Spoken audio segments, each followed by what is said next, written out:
Hey, how you doing, folks? Hello, everyone. Welcome again to Punks and Pinfalls on the Rockstar Pro Podcast Network. This is GG, accompanied as always by CW. And if you see the name of the show, number one, Ichiban. It's kind of a running gag. We're gonna tease SG1 and the man simply known as Michael that Punks and Pinfalls is the number one downloaded show on the Rockstar Pro Podcast Network. Yes, we are number one on our own network. We've achieved number one with something we created and we push ourselves.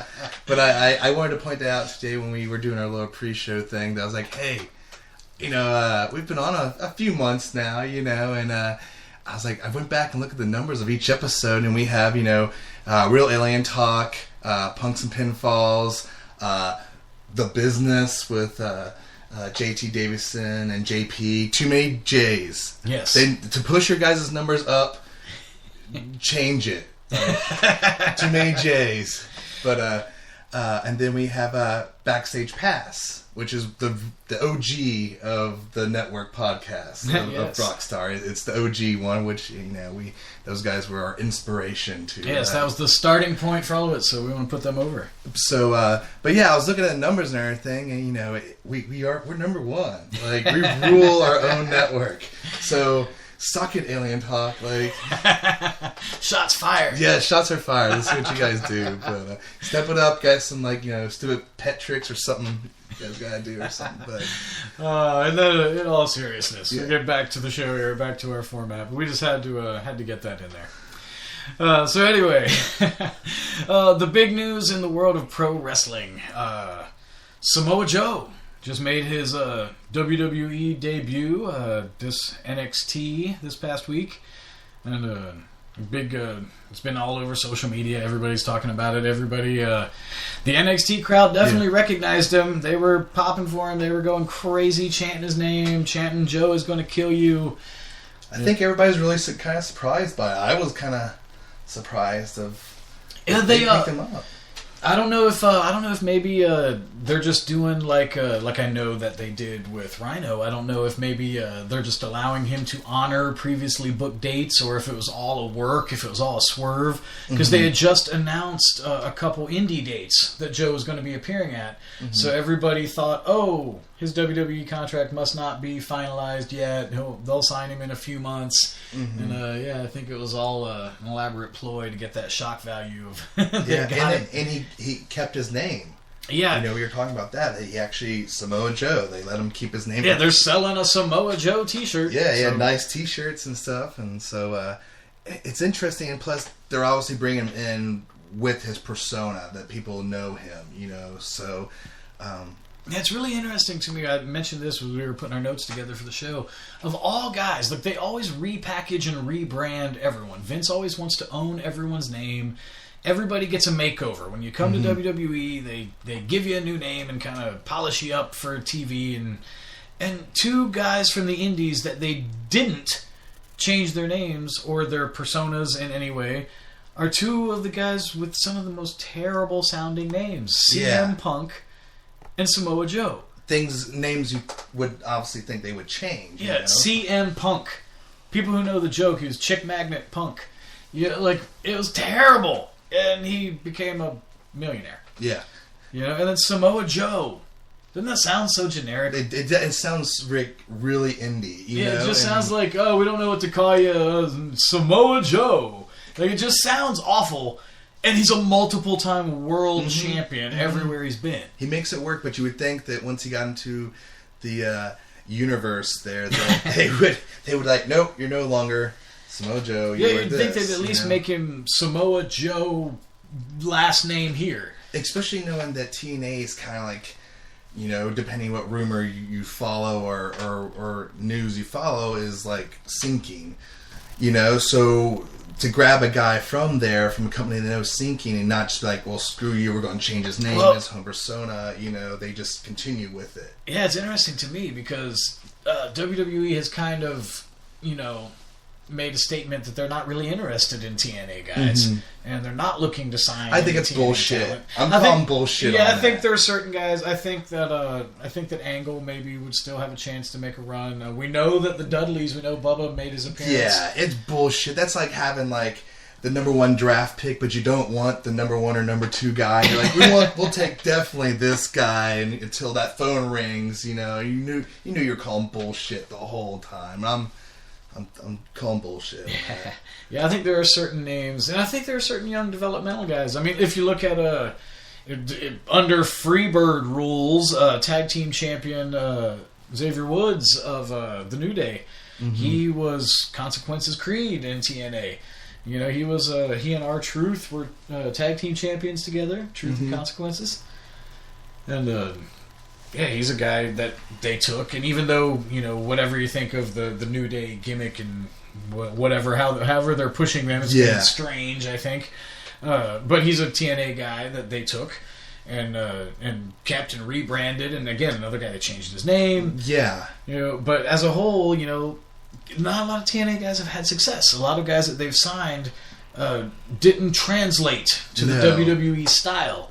And the guys with the worst names, CM Punk and Samoa Joe, are the guys that stand the best chance of translating to the mass audience. For me, I remember seeing Joe at the fairgrounds in Dayton with Ring of Honor when he was Ring of Honor World Champion 11 years ago. Oh, yeah. So I'm happy to see him make it to that stage.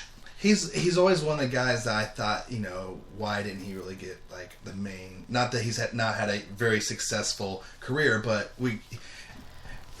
the big league is WWE. You want to, obviously, that's where he made some huge amounts of money, and I'm convinced it's because he was doughy.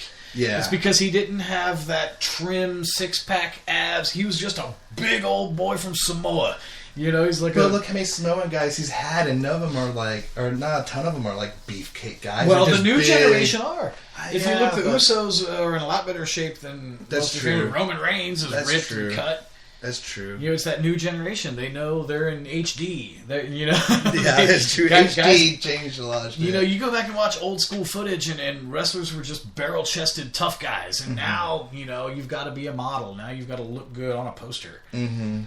But I think you can get away with a couple guys who aren't chiseled like that. And I've always talked about wrestling, even how we do ours, that you can't have everybody being chiseled and no non-chiseled guys, because then the chiseled guys don't look chiseled. You gotta mix it up a little bit. Yeah, we talked about that in music. If everything is fast, then nothing seems fast. Yeah. You have to have dynamics. There has to be ups and downs.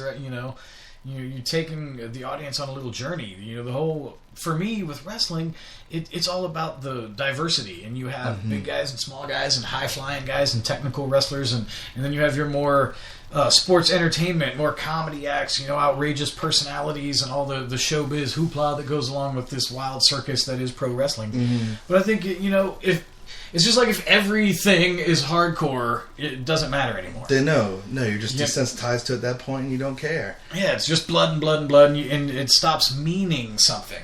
So it's all about diversity, and I think that the best promotions are always the ones that give you a little bit of everything. But yeah, again, Samoa Joe's a great guy who's worked all over the world. Very versatile, moves really well for a big man. The Samoan submission specialist or whatever. So let me put you on the spot, GG. If you had a time machine and you want to go play some money, where would you say Samoa Joe is going to be 6 months from now? 6 months from now? From now. NXT called up. They like a slow build. They like a slow build. He'll probably be NXT champion. Okay. But he'll stay at NXT for a good year. You think he'll be there for a year? Because if you look at Neville, even with the pop he got, they're not seeing that and be like, okay, we work him down there, and we can get this. We can get the pop. I think that pop is they see him as the headliner of their small show. He's a guy who can main event NXT at smaller venues and let him run there for a while and build momentum and sell merchandise and build a buzz before they put this Samoan guy, the big part of their mainstream audience. You don't think they would try, knowing their crowd might want to see a Daniels and Joe match.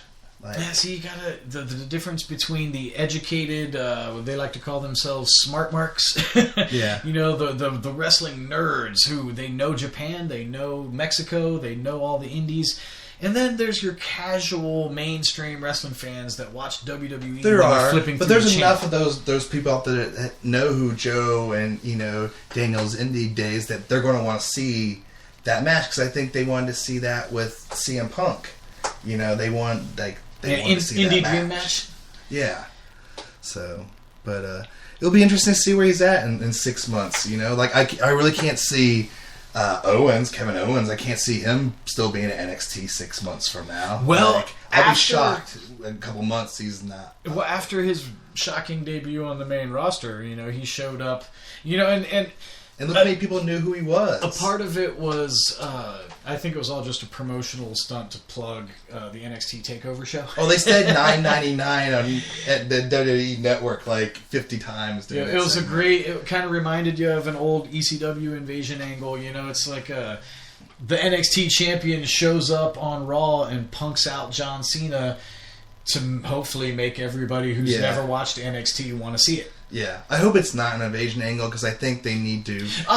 Don't pull that trigger yet. Yeah, I don't think it is at all. But I think just having, because they can't pull it. Everybody knows they're in bed together. Everybody knows it's the same promotion. Side note: I fucking hate invasion angles unless you do it like once every 20 years. If you do it every other day, and especially you're like, I forget who it was. I think it was Jim Cornette was watching. He's always like, nobody believes in invasion angle if you're Dominican Republic trying to invade America, but if you're Russia trying to invade America, then it makes sense. And I think right now it'd be like Central America trying to invade the United States. Like people just wouldn't totally buy it. Yeah, and again, they know it's sort of their farm league. Yeah. They know that it's WWE's developmental.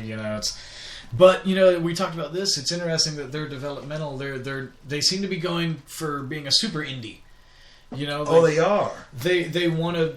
They want a piece of all of the pie. They know that there's a small market out there that want wrestling, but as long as Vince is alive and he doesn't think that will translate to the mass audience, it's considered niche. Mm-hmm. It's considered real hardcore wrestling fans want that, but whatever the mainstream sports entertainment vision that Vince has doesn't he sync with that. He knows there's a market, and even though out of the 100% maybe it's 20-30%. That 20 or 30% is thousands upon hundreds of thousands of people that want that smaller indie feel to their wrestling, So I think it's hard to pull off what they're doing at NXT, and I do like what they're doing because it does feel like a super indie, Yeah, it's what they tried to do when they launched their developmental as rebranding ECW. Yeah. But those initials have a special place in people's heart, and it so wasn't ECW. Well, they went too big. Too big. So making NXT, sort of its own separate little brand, I think has been part of the key to their success. It cracks me up too when you see wrestling fans on the internet will argue. NXT is so much better than WWE. I'm like, well, wait, it is WWE. It is WWE, dumbass. It's just instead of being before they had NXT and it was on the network, I went on YouTube or try to find Florida local television on the internet so I could watch Florida Championship Wrestling because I wanted to see those guys they grabbed up and were in that transition up to the main. The big leagues, the big ballpark, I like seeing it, and I like my wrestling at 5,000, 6,000 cap arenas like that. I'm sorry, I've always talked with people even with my own company, not to be an asshole, I don't even know if it's possible. I wouldn't bitch if it went past that point, but I would always love to stay within that 5,000 to 6,000 person. Yeah, because eventually capacity because we grew up loving indie underground rock. When you see something in a smaller venue for a passionate, intimate audience and it's up close and personal, it can be a real experience. And sometimes that experience is hard to translate to a huge room. And that's why a lot of arena rock got really overproduced and overblown, and because they're like, oh, that guy in the cheap seats can't even see the stage, so they had to put on a big spectacle. And as weird as it sounds or anything, you always see bigger companies like ECW towards the end, they just couldn't afford like their payroll because they got so big, you know, and other things into it. But it's like, how do you say, hey, I only want to get this big? Yeah, you know, like a company ECW outgrew itself. You know, they expanded at such a rapid rate, and then they just. Their TV deal and their merchandising deals, and they just, if their business would have been handled a little better, they might have survived. But that was a crazy time, because if you think, like, it was like a domino effect, ECW and WCW both folded around the same time. Yeah. Well, WCW, in just my own opinion, was just, like, internal stuff, mismanaged, and, like... It was Ted Turner's write-off. It was a vanity project. He was a wrestling fan, and he built his empire on wrestling. The old TBS 605 Saturday night. Oh, dude, I love that shit. The old TBS shit with all the flags around the ring. And like, again, that was, what was there, like, maybe 100 people? Oh, if that. Maybe. It was a small TV studio and a small, intimate audience. But again, it's up close and personal. It's right in your face. It wasn't made for that crowd live. It was made for people on watching TV, you know. But yeah, you know, and like I said, I hate to say I don't want the company to ever grow this big, but I told somebody a long time ago, like, I can't ever see Rockstar Pro, nor do I really want Rockstar Pro to be Pepsi or Coca-Cola, but I would love to be Jones Soda. You know, like, that's a great analogy. Yeah, I love to stay that mid, like, everybody's taking care of the doing well enough where you're successful, you're making money, but you're not. People don't realize that, like, the old expression, takes money to make money, like, you have to invest so much. Like, people don't realize in pro wrestling, you know how much money we spend just on damn steel chairs. Dude, mop heads, paper towels. How many times do you get a week? Gigi, ring, I need paper towel for the 50th time this week. What the hell? I think people give that shit away as currency or just, like, trade it or something around the venue. Like, every time you go to the venue and you buy a pretzel or some chips or a soda, like, do you think that it just magically appeared? We have to pay for all that stuff. Soap in the bathroom, like, chairs. I don't get started on chairs, but, like, there's tons of odds and ends shit and stuff and so, but yeah, it adds up. And then that's just the production itself. People don't realize, like, if we have a band playing the arena, like, they get paid. Mm-hmm. If we have wrestlers wrestling, they get paid. Mm-hmm. And so, think about how much, we try to keep the ticket price low. We try to keep it inexpensive so, you can come out, bring the family, make a night of it, and it's not really expensive. Mm-hmm. It's, our regular Wednesday nights are less than, like, going out to the movies. Yeah. Yeah. Where can you see a few hours of live entertainment for $6 on a Wednesday night? Mm-hmm. Mm-hmm. No, and it lasts. You get your 2 to 3 hours of entertainment. So, but well, Samoa Joe, and then another thing we saw was the Global Force Wrestling. Oh yeah, Jeff Jarrett's promotion announced their roster, and a lot of names from the Bullet Club's Carl Anderson to Chris Masters, the Young Bucks. The former Justin Gabriel, now going by PJ Black. Yeah, Chris Masters had a real name, or a weird name, and I didn't recognize him at first. He said that's Chris Masters. Yeah, I forget what his last name is, but if I said it, you wouldn't know. It was something to Adonis, something like, I had no Adonis, idea. Blah, blah, blah, but it's Chris Masters. Same thing, if you see the name and you go, who the hell is that? Doc Gallows. They called him Doc when he was part of Aces and Eights in TNA, and he was Luke Gallows in WWE, and he's screw it. I'm combining both. Yeah, I applaud that. Like that's. And then WWE called him D.H. Smith, but Davey Boy Jr., British Bulldog Davey Boy Smith's son, who was former WWE Tag Team Champion. I think WWE really dropped the ball on him. Yeah, pedigree kid, coming from that famous Hart family, being the son of British Bulldog. It didn't seem like they spent enough time on him. Like, they was like, here you go. And when the crowd didn't cheer him for a second, that was it, But. And another former WWE Tag Team Champion, Shelton Benjamin, great athlete. I think he's a great addition to any roster. Oh, yeah. And then again, when you see their name and you're like, who the hell is that? Yeah, this is George T. Murdoch. Who the fuck is George T. Murdoch? He was the Funkasaurus Brodus Clay. He was known as Tyrus in TNA. So I don't know if that's his real name or how. George T. Murdoch. All right. Yeah. But the former Funkasaurus Brodus Clay. And then Cliff Compton, who was part of Deuce and Domino in WWE. He's been reinventing himself these last few years on the indies, and happy to see him make it to a broader stage again. Another guy who has been an indie darling for a decade now, Chris Sabin. He's part of the GFW roster. And then there's also some old legends, in addition to Jeff Jarrett. He also has Hacksaw Jim Duggan. So you get to see old Hacksaw. I don't know what kind of role he'll have at his age. I don't know if he's going to be. He still wrestles around like the indies and stuff. Yeah, it'll be interesting. And a guy who's also getting up in age, but you'd never know it from his physique, the genetic freak, Big Papa Pump, Scott Steiner.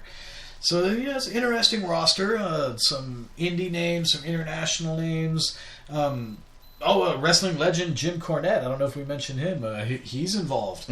So it'll be intriguing to see how Global Force Wrestling evolves. They're going to be touring this summer, doing dates all over, and including July, August, and October shows in Vegas that are supposed to be TV tapings.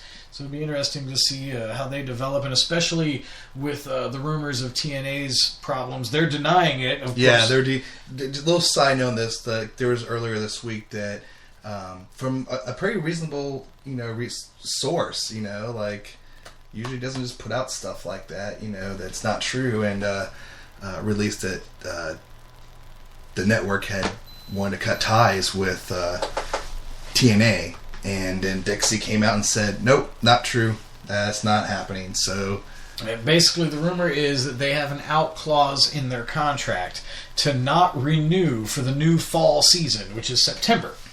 So they're on the air on Destination America at least until September, but according to these rumors, they may not be come September, October. So who knows? These are the hot rumors going around. TNA is denying it. We'll see. I think they're the #1 rated show on the network. Yeah, we saw that they had good numbers. Yeah, the good numbers. The network was real happy with the numbers right out of the gate. But apparently, as we were just talking about those little expenses, everybody's got to get paid. Apparently, they're saying the production is just too expensive. The ratings and the ad revenue they're drawing in is not worth how much they're paying to put on that show. So that's the deal. It is a success. The ratings are doing all right, but they're not doing well enough to pay for their product. And watching that Destination America network, that a lot of the shows are like ghost hunting shows and like Monster Mountain and stuff, and it's usually just probably like a 6 or 8 man like camera crew and like sound guy. They're probably filming those shows. So I imagine that TNA is probably much bigger than any other show budget on their network. From what I see that they actually make for the network. So. And then a lot of people are talking about it's the funny parallels. It's funny that the same day that rumor breaks that TNA is in trouble with the network and they may not be on the network come September, the same day this rumor hits the internet is the same day former TNA World Champion Samoa Joe debuts in NXT. Yeah, so I don't know. We'll find out, I guess. There's in the fall. Yeah, so I don't know if it was kayfabe news or there's one of those parody satire sites. Did a hilarious article about NXT going off the air with Samoa Joe and Kevin Owens squaring off, and it's two not the stereotypical WWE prototype. Neither one of them have a six-pack. Neither one of them have chiseled abs, but they're both rugged, tough guys who can really go in the ring, and indie wrestling fans love and respect both of them. Well, they're believable badasses. Yeah. You know what I mean? Like, you look at both of them like, I don't know if I want to mess with those guys. So it'd be interesting to see how Samoa Joe develops in NXT. It'd be interesting to see how Global Force does with their TV tapings and their tour over the next few months. And hey, let's talk about some Rockstar Pro. Let's talk about what's going on at the Rockstar Arena, Dayton, Ohio. Again, all your wrestling news, rockstarprowrestling.com. And we have our weekly Wednesday TV tapings, but the big events coming up. Our next internet pay-per-view is our annual outdoor event, Blacktop Battle. June 5th, we will be set up outside of the Rockstar Pro Arena. And not to cut you off, but I know that our crew that helps us set up, half is really stoked it's outside, and half is so pissed it's outside. Yeah, so fans, I love this event myself. Yeah, you guys don't know, we were really debating whether or not we were going to do Blacktop Battle this year, because the production aspect of it sucks. Yeah, again, the little details. It's a whole lot of setup and a whole, just so we have to tear everything down, take it out of the arena, set it back up in the parking lot, mark off the parking. It's a huge headache from production. And then the sun goes down, so we have to set up the lights. And for the camera crew, for JL Thrush Productions, doing our iPay-per-view editing, they hate it because it's daylight for the first half of the show, and then after intermission, it gets dark, and we have to kick on the lights, and it changes all the lighting for television. And every pterodactyl bug on the planet comes out and casts the lights. Yes. And it's just everything about it is a huge headache, and we really debated it, but then... damn us, we love you guys to a fault. You, the Rockstar Nation. We had lots of people started asking about it. Hey, are you going to have Blacktop Battle this year? Hey, you going to do the outdoor show this summer? And a lot of people seem to really look forward to it, and it has kind of its own special feel. I like it. I like outdoor. Yeah, it's the one time a year we set up outside. It's a lot of fun. It's a cool environment. It makes it different. And, so... Fans, for you, our production crew is very mad at us, and everybody's kind of bitching and moaning because it's a lot of extra setup, but it's going to be a lot of fun. Buy the camera guy some candy or something. But it's going to be a fantastic show. We've talked. Did we get to talk about the card last week? No. Last episode. Oh man! The card is already the main event for the Rockstar Pro Championship. Our champion, the Master of Pain, Relentless Ron Mathis, who is known for ultra-violent death matches. He's going to be taking on former world champion, the Monster Abyss. So 300-plus pound, 6 foot whatever he is. He's a huge beast of a man. Former TNA world champion. And he's also known for crazy hardcore matches, and his signature hardcore match, they call it Monsters Ball. Well, not to cut you off, but you were in the office when we kind of did our deal with Abyss, and that part of the thing was he wanted multiple dates. We were like, awesome, that's cool. We can, work a schedule out with you. And one was he wanted Mathis. He wanted a shot at whoever the champion was, and he knew it was Mathis, so he wanted a shot. And then 3, he goes, well, it has to be a Monsters Ball match. Who requests this? Yeah, he asked to be in that. So yeah, and Mathis has a reputation of being hardcore, and Abyss is known, world around for being hardcore. So Monsters Ball, anything goes hardcore match for the Rockstar Pro Championship. And sorry, Mathis, but sometimes you're making these deals with guys like Abyss, it meet their demands a little bit. Yeah, when you get somebody who's not only just such a physical presence of the monster that he is, but the reputation. This isn't some indie guy with a little bit of a buzz. Maybe he'll be something. This guy is a multiple time world champion. We're really excited to have Abyss coming in, and another former world champion, one half of the American Wolves, Davey Richards, former TNA World Tag Team Champion, former Ring of Honor World Tag Team Champion, former Ring of Honor World Champion. Which, Davey Richards is going to be there. So, but a little side, this is an interesting story about Davey Richards. So this was actually Mr. Chris's first project, being a talent relation guy with Rockstar Pro now. Yeah, for those who don't know, a former Rockstar Pro champion, Jake Christ of OI4K, suffered a lot of injuries. He's really dramatically reduced his wrestling schedule. He's not wrestling as many dates as he used to, not currently on the active roster. So we hired him to a backstage talent relations job. So, on with your story. Yeah, so he kind of like, we hand projects off to him with talent, wanting to either see if they can stop by on the way through or sign a lengthy deal or something with them, and so on and so on.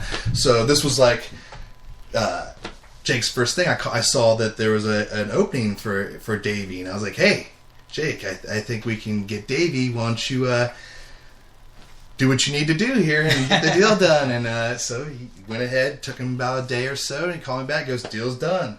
So that was, applaud him. That's his first big deal signing. First big signing brokered by Jake Christ. Jake is a world-renowned wrestler. Wrestled Japan, Europe, wrestled for all the top indies, wrestled for Ring of Honor, and so guys know who he is, and he's well respected.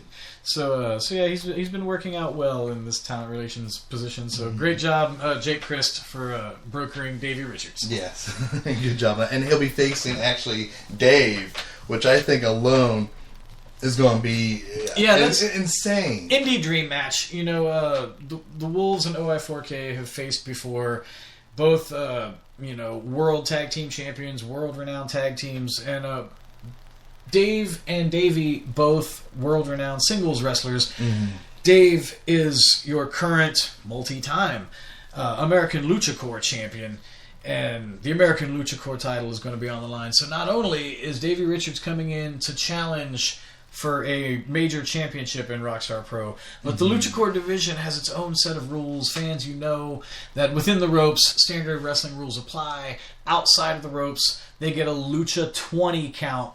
Mm-hmm. But anything goes, hardcore, no disqualification, anything goes during that 20 count. Mm-hmm. So Dave versus Davey, Lucha Corps rules. That match is going to be nuts. Dude, anywhere, those two matches, Mathis and Abyss, in a Monsters Ball match, Davey Richards versus Dave Christ, those two matches could headline or co-headline any wrestling event anywhere. Anywhere. Yeah. And Puerto Rico, California, East Coast, Europe, Japan.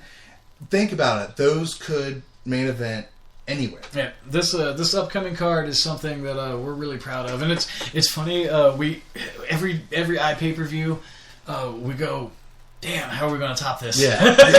It's getting to that point where the offer's like, shit. How?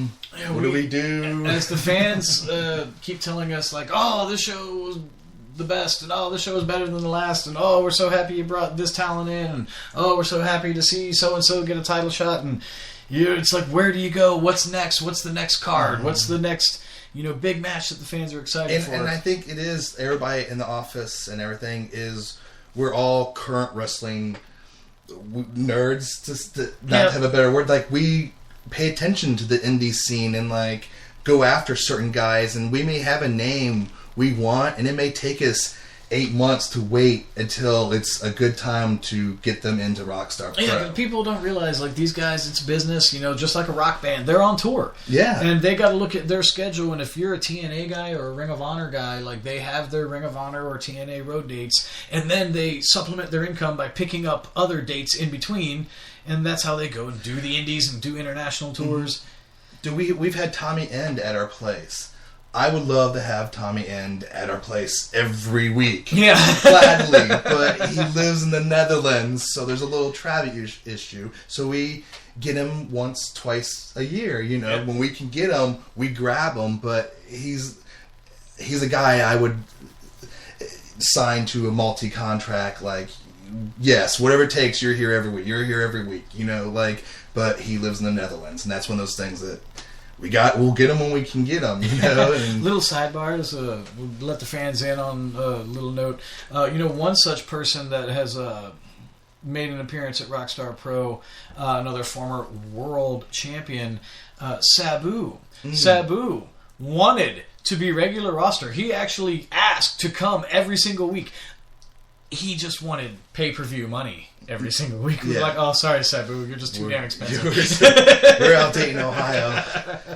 But if you fans can get 400 people, 300 people show up every Wednesday, it's done. Yeah, help spread the word. If we can continue to grow and you guys pack the house at the Rockstar Arena every week, and if we can continue to see attendance grow and more people find out about Rockstar Pro Wrestling, the more and more budget we'll have to bring in cooler names and indie names and TNA names and Ring of Honor names and all the top wrestlers around the world to face the top wrestling at Rockstar Pro to prove that Rockstar Pro is some of the top wrestling in the world. And we try also as much as we can with guys' schedules. If we can get a guy for multiple dates like Abyss and sign an actual deal to get him for a handful of dates on and off, maybe every year, maybe a couple years, off and on. But that helps us out and shows that's what we like to do is get guys who are for multiple dates so we can really have them work our roster and stuff. Yeah, people don't realize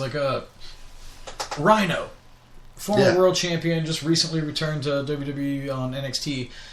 He's a former Rockstar Pro champion. We've had him at the arena several times. Tommy Dreamer has been in the arena a few times now. I love that we can. Shane Douglas, the franchise.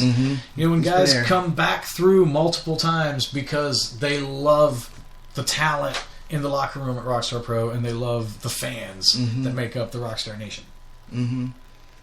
But no, it's good stuff. So, and also we have another. So that's Black Top Battle on June 5th, a Friday. And go to RockstarProWrestling.com. There's more info there with the lineup because we're also as a number one contenders match. Happening. Dark Star Matt Taylor versus the Catalyst Dustin Reyes. Yeah. Dustin Reyes. You know what's funny? Both of them are Gem City Rumble winners. Oh. Taylor won, I believe it was 2013. Yeah. And then Dustin Reyes won this year. And interesting little sidebar, Dustin Reyes has now won both the Cicero Cup tournament and the Gem City Rumble. So multiple accolades that he's picked up. The one that he hasn't, and the one that Matt Taylor hasn't, is the actual Rockstar Pro Championship. Matt Taylor, former American Lucha Corps champion, hasn't been Rockstar Pro champion. So both of them have been number one contender. Reyes winning the Gem City Rumble this year has a title shot that comes with that. You win the Gem City Rumble, you earn a shot at the title.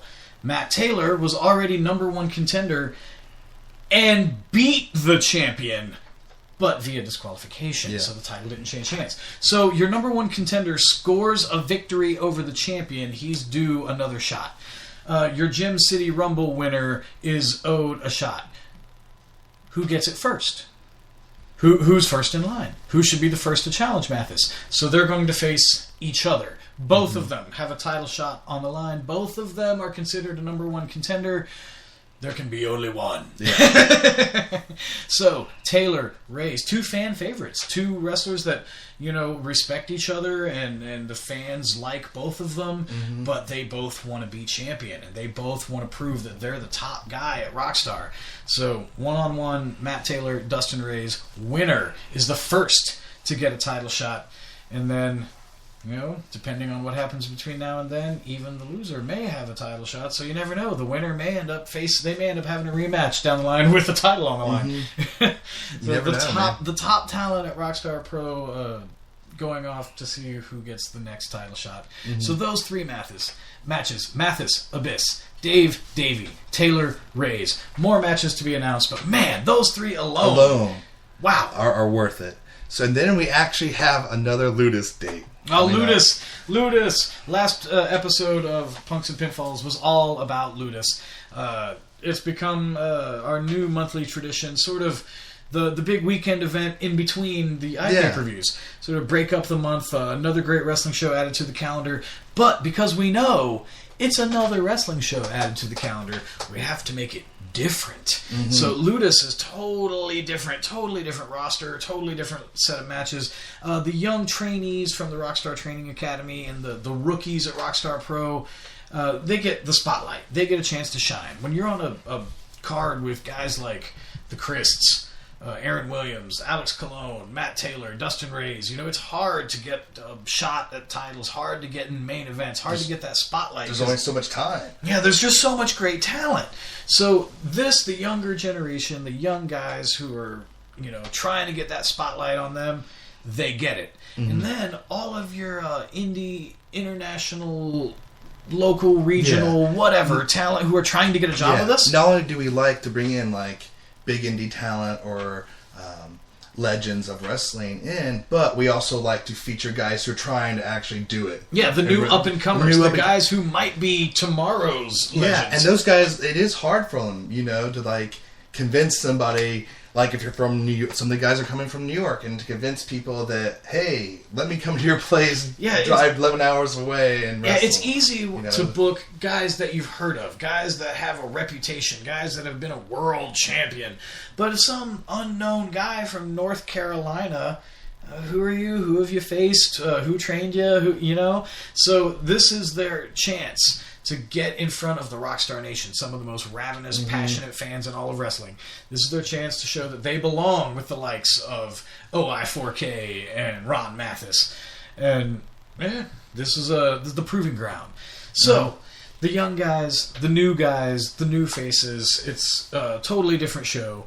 And you're seeing a lot of the guys, it's Roman Coliseum style. You guys decide. We literally, either C-Dub or me, or Gary goes out in the middle of the ring and goes, hey guys, what'd you think? Thumbs up, thumbs down. And actually, the last show, we signed a kid right in the ring. He had a match with Dave Christ. And Jeff Holloway. We were so impressed. We were like, come here. Little note, several years ago, I actually wrestled him once for a small promotion in Ohio's Cruiserweight Championship.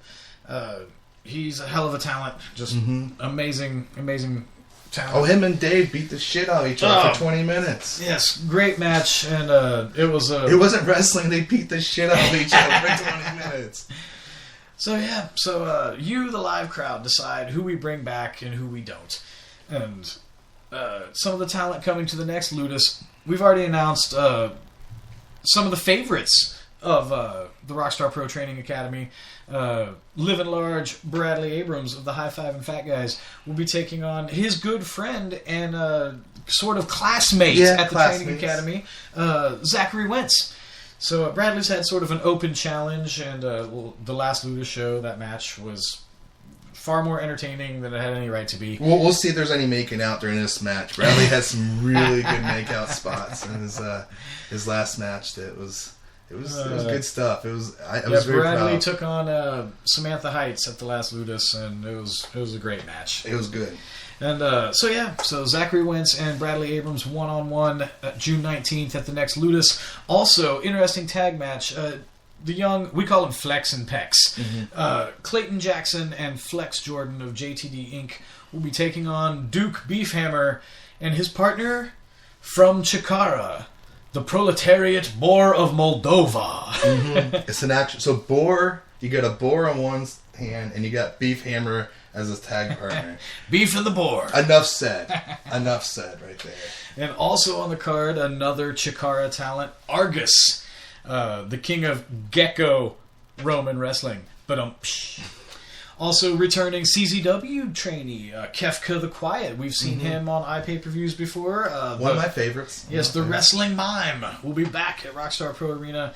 And of course, Sid Fabulous, who has really been coming into his own. Ganger said he's going to make a man out of Sid. And Sid's been proving that he belongs in the Rockstar Nation. All right, guys, we're running out of time, so let me just run through some concerts real quick. That week of Ludus, June 19th, there are two amazing shows bookending that. Thursday, the 18th, Green Jello. Saturday, the 20th, Farewell My Love. Go to rockstarproarena.com for more information about all the concerts. Go to rockstarprowrestling.com for all of your wrestling info. Make sure you check out Amped every week. Check out the website for headlines. DIYwrestling.com for iPay-per-views if you want to watch those. And all links from rockstarprowrestling.com. Just go there. So, well, thanks, everybody. I think we'll try do another show next week. Ichiban number one. Yeah, really, and talks. Okay, we're number one. So, well, thank you. See you guys.